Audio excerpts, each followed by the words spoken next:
Hey y'all, it is Zuri Hall, and I'm very excited about this video, even though it's obviously based on something that's very negative, because like every video, I always say this, I've been meaning to do this for a while. But there is just so much that I want to say about this topic, I would just get overwhelmed. But I finally got it all together for you guys. How to deal with mean girls, bullies. Yeah, I said it. You will be dealing with them for your entire life. It's one thing when you're in school and you have to deal with it and you're like, well, yeah, as soon as I get out of here, I'm done, peace out on all these people, over it, and you think it's gonna change? No.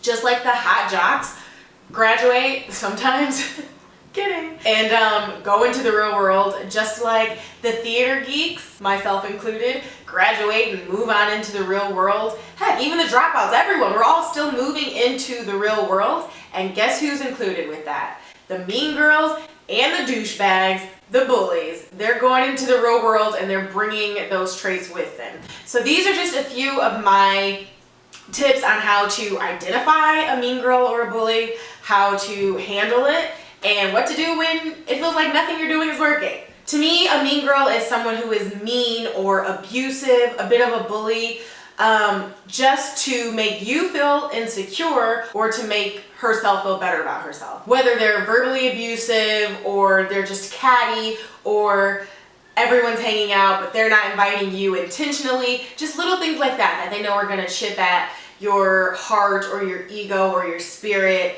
and they're doing it intentionally. You know what, and I've been there before, like definitely in school and even in work life. Like I've dealt with mean girls in this industry, the entertainment industry.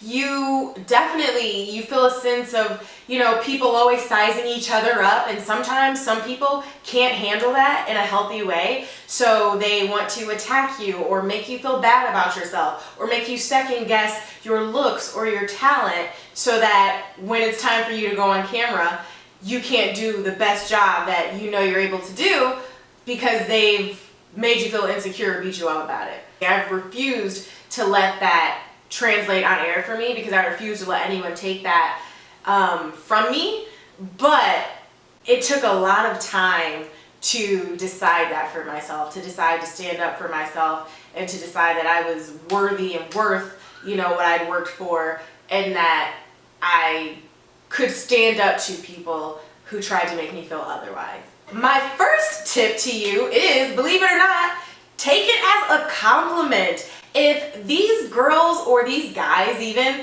are maybe being mean or insulting you or talking behind your back, there's probably a good reason. And when I say good reason, I don't mean because you are all of those horrible things they say you are. I mean it's probably because you're really good at something and they're envious or they're jealous. I loved this quote from Cicely Tyson. She received the Living Legend Award at the Black Girls Rock ceremony earlier this year, and she said, let me quote Ms. Cicely, "The moment anyone tries to demean or degrade you in any way, you have to know how great you are. Nobody would bother to beat you down if you were not a threat." I said, hallelujah, thank you, Cicely, yes. That is that 80-something-year-old wisdom. If people weren't threatened by you or bothered by you, why would they care? Why would they say anything at all? That's like seeing a bird in the sky or an ant on the floor. You see it, you keep moving on about your day. They're there, you're here, and they have nothing to do with you, right? But if you see a bus coming full speed ahead your way, you're gonna do something, whether it's move out of the way, whether it's yell, whatever you do, you acknowledge that something is coming your way and you feel threatened by it. So that's what happens. People see you, people see how talented you are, how gorgeous you are, because we're all so gorgeous in our own different ways, inside and out, and they feel threatened. Like I said in my confidence video, insecurities are loud. So when you hear them being loud, whether through action or word, it probably means you're really good at something and they just feel threatened. So after you take the compliment, say thanks to the haters, you try to look inward, try to look into yourself and think, well, maybe am I doing something wrong? And don't beat yourself up about it, but you know, try to befriend them. Think about it as, instead of, well, she doesn't like me, so I don't like her, and we're just gonna be enemies. Try to look at it as, well, could I be friends with this person? Is there something that both of us are missing? Just understand where their hate is coming from. Is it a place of jealousy?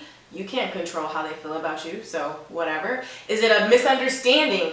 Have they thought you've said something about them? Have they felt like you act a certain way towards them that makes them uncomfortable, and so they think they're just reciprocating that? Approach it as if you're approaching a disagreement with a friend, and that'll help you approach it with a more open heart, slightly more understanding, and hopefully you guys can tackle the issue. Hopefully you guys can tackle the issue together. It may just be that you guys are so alike that you clash. One of my closest friends now, we did not like each other at all for years back in my girl group days. I'm not gonna tell y'all too much about that, okay? Yeah. We were both in this girl group. That's so embarrassing. It was real Destiny's Child up in there, you know? It was just no bueno for like easily 2 years, almost 3. And then one day, after the girl group stuff had all faded away, that was gone, we decided to link up for some reason, I have no idea why, and we started talking and laughing and talking and laughing. And I looked at her and was like, I don't think I don't like you. And she was like, I know, this is weird. I don't think I don't like you either. And then we realized that we really liked each other and that we were very similar.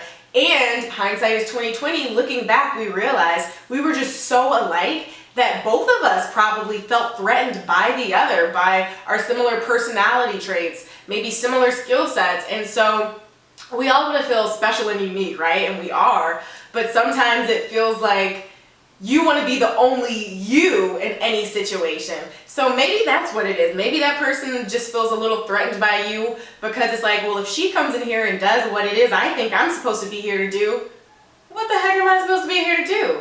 So try to bond over that. Try to tackle that issue and figure out how you can combine forces to work for the bigger picture, or to maybe even have it be mutually beneficial to both of you guys. Next tip, confront them. Don't let this stuff simmer, okay? You gotta nip it in the bud ASAP. As soon as someone knows that they can walk over you and treat you anyway and act like you're a doormat, they keep doing it. And it's hard to get back respect once you've lost it. You've just gotta suck it up, man up, be mentally prepared to have that uncomfortable conversation and say, listen, do you mind if we just grab a quick coffee?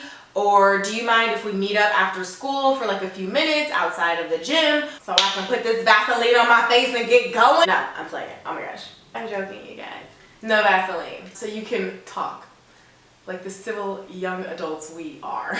Sit down and try to talk with them and say, look, I don't appreciate this moment in class or this moment at work when you said or did this. It made me feel uncomfortable because, or I felt like you were trying to do insert evil thing here. And I just want to know, am I misinterpreting it? Is this me? Or is there a reason that you acted or behaved that way? I'll come to it calmly, come to it respectfully, and then they will either reciprocate that or be childish and over the top. And that's when you know, okay, you're crazy. And then they're the ones who look childish, which is what the bullying is in the first place, you know? So just nip it in the bud, address it early on. And with that confrontation, if you feel like it's getting to a point of discomfort where you can't do your job properly, or you can't focus in class properly, or you feel threatened seriously, you need to take that to someone, whether it's reporting it to an authority figure, talking to a teacher, or someone else in a position of power, someone with the power to mediate the situation or sit the both of you down so that they can talk about it with you. Don't be afraid to do that. That's not tattletelling, that's not snitching, that's being a responsible adult who handles situations as such. You know, you've got to nip stuff in the bud. You can't just let it fester, and you can't take that home with you, that weight, and carry it silently, because it's not healthy and it's not fair to you. Next tip, ignore them. Bullies get off on seeing you squirm, so don't give them the satisfaction of knowing that their tactics are getting to you. You know, you just gotta shake it off. Just shake it off. Shake it off. Just shake it off. Seriously. Shout out to T-Swift. It's no fun, you know, if you're messing with your little brother and you're like, I'm touching you, and he's just like, yeah, you are. After like 5 seconds, that gets old. So it's not fun if the other person won't engage in the childishness with you, if the other person doesn't get riled up or upset. So just ignore them. And whatever you do, please, oh my gosh, please, I am begging you, do not dim your light. Don't dim your light As I said, it's probably because they see something wonderful and beautiful and amazing inside of you that threatens them, and they want to try to kill that. Don't give them that satisfaction. Don't give them something they don't deserve. You keep that and you shine brighter. And now for our Zuri Hall poetry moment. Everybody snap, snap, snap, snap, snap. I want to read a little excerpt from a Maya Angelou poem called Still I Rise. I know you guys have heard this, but I really want you guys to listen to these words. You may write me down in history with your bitter, twisted lies. You may tread me in the very dirt, but still like dust I rise. Does my sassiness upset you? Why are you beset with gloom? 'Cause I walk like I got oil wells pumping in my living room. I need a vacuum pumping in this living room. It's a hot mess over there. Did you want to see me broken, bowed head and lowered eyes, shoulders falling down like teardrops, weakened by my soulful cries? You may shoot me with your words, you may cut me with your eyes, you may kill me with your hatefulness, but still like air I rise. Does my sexiness upset you? Does it come as a surprise that I dance like I've got diamonds at the meeting of my thighs? Bringing the gifts that my ancestors gave, I am the dream and the hope of the slave. I rise, I rise, I rise. Thank you, everybody. And then finally, I just want to leave you on this note. My papa, my grandfather, who I love always and forever, gave me this quote framed. And it is, our deepest fear is not that we are inadequate. It is that we are powerful beyond measure. We ask ourselves, who am I to be brilliant, gorgeous, talented, fabulous? Actually, who are you not to be? You are a child of God. Your playing small does not serve the world. There is nothing enlightened about shrinking so that other people won't feel insecure around you. We are all meant to shine as children do. We were born to make manifest the glory of God that is within us. It is not just in some of us, it's in everyone. And as we let our own light shine, we unconsciously give other people permission to do the same. As we are liberated from our own fear, our presence automatically liberates others. So in the end, y'all, just focus on being the light for other people. Focus on shining your brightest, and that is going to dim the haters. That is going to minimize any noise you're hearing from mean girls. At the end of the day, they can't control you. They can only make you feel how you let them. You have to give someone permission to let you feel inferior. So you may not be able to stop them from being mean or rude in general, but that just means you can't stop them from hating themselves and their lives. And that's a personal problem they need to go deal with. Okay? So there you go. Hope that helps. Leave a comment, let me know what you thought, maybe what some of your favorite tips were, what you've tried. Leave a thumbs up, and I've got more stuff on the way, lots of fun vlogging and LA stuff and blah, blah, blah, blah, blah, blah. I love you guys. I will talk to you soon.